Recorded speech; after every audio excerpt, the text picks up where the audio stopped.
Shalom teman-teman. Sebelum kita merenungkan dan membaca firman Tuhan, alangkah baiknya kita berdoa terlebih dahulu. Untuk itu, mari kita satu dalam doa.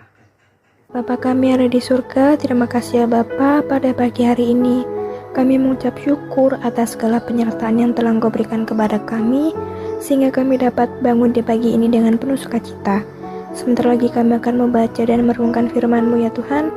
Bukalah hati dan pikiran kami untuk mendengar dan menerima firman-Mu. Kiranya firman-Mu ini dapat menjadi berkat bagi kami semua. Berbicaralah Tuhan, kami sudah siap menerima firman-Mu. Terima kasih Tuhan Yesus, hanya di dalam nama-Mu kami sudah berdoa dan mengucap syukur. Haleluya, amin. Shalom semuanya. Jadi hari ini aku akan membawakan firman Tuhan dengan judul bertumbuh. Nah, seperti yang kita ketahui, pertumbuhan seseorang itu tidak hanya saja melalui fisik, tetapi juga secara spiritual atau rohani. Untuk itu, sekarang aku akan memberikan beberapa contoh tokoh yang bisa kita teladani untuk kehidupan kita sehari-hari. Yang pertama ada Samuel. Samuel ini adalah seorang pelayan Tuhan yang masih muda.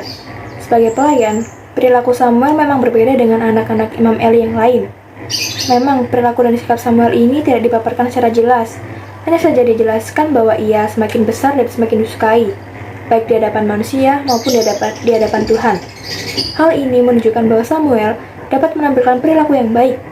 Dan dapat dikatakan juga pertumbuhannya ini tidak hanya melalui fisik saja, tapi juga secara spiritual atau iman yang terwujud dalam kehidupan sehari-hari Samuel.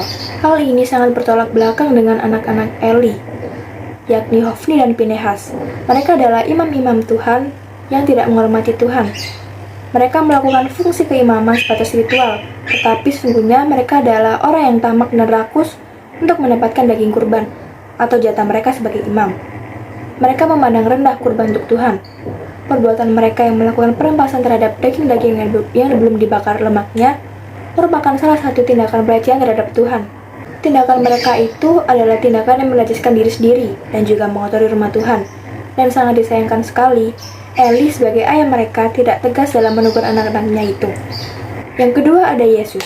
Tuhan Yesus yang masih remaja, secara fisik juga mengalami pertumbuhan. Seiring dengan pertumbuhan fisiknya sebagai manusia, Tuhan Yesus juga mengalami pertumbuhan rohani.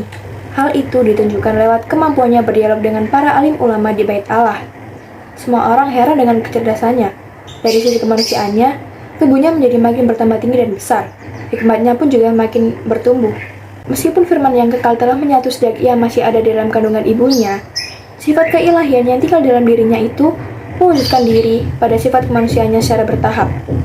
Dengan cara ini, Kristus menyesuaikan dirinya dengan keadaannya yang hina karena dia sedang merendahkan dirinya.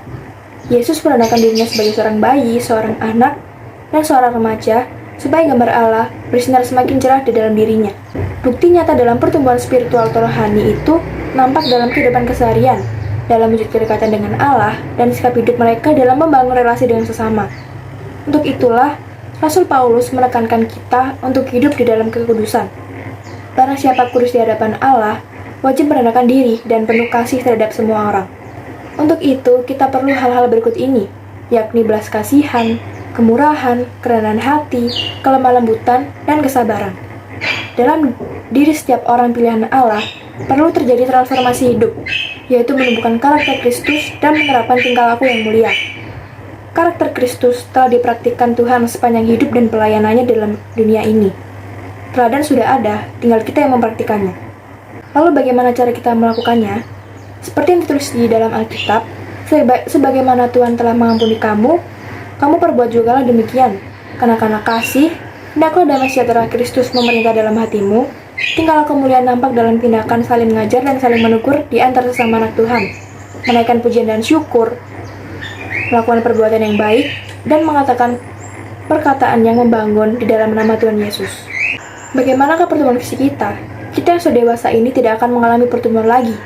Namun secara spiritual atau rohani, kita harus terus mengalami pertumbuhan. Dan hal itu terwujud melalui kedekatan kita dengan Allah dan relasi kita dengan sesama. Mari kita koreksi kembali diri kita masing-masing. Apakah secara spiritual atau rohani, kita sudah menunjukkan sikap hidup yang berkarakter Kristus? Spiritual atau rohani kita jangan sampai sakit dan harus selalu sehat agar terus bertumbuh dalam Kristus. Sebelum kita mengakhiri firman kita pada pagi hari ini, mari kita berdoa. Terima kasih ya Bapa atas penyertaan-Mu pada pagi hari ini. sehingga kami dapat membaca dan merenungkan firman-Mu. Kiranya apa yang Engkau firmankan bisa kami tanam di hati kami masing-masing, dan kuatkanlah kami untuk melakukan apa yang Engkau firmankan sesuai dengan kehendak-Mu. Berkati juga hidup kami ya Tuhan, agar kami tetap dapat berkesempatan mendengarkan firman-Mu kembali.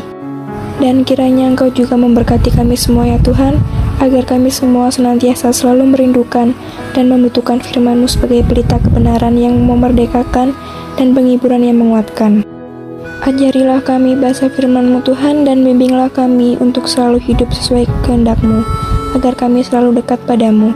Terima kasih Tuhan Yesus, yang di dalam nama-Mu kami selalu berdoa dan mengucap syukur. Haleluya. Amin.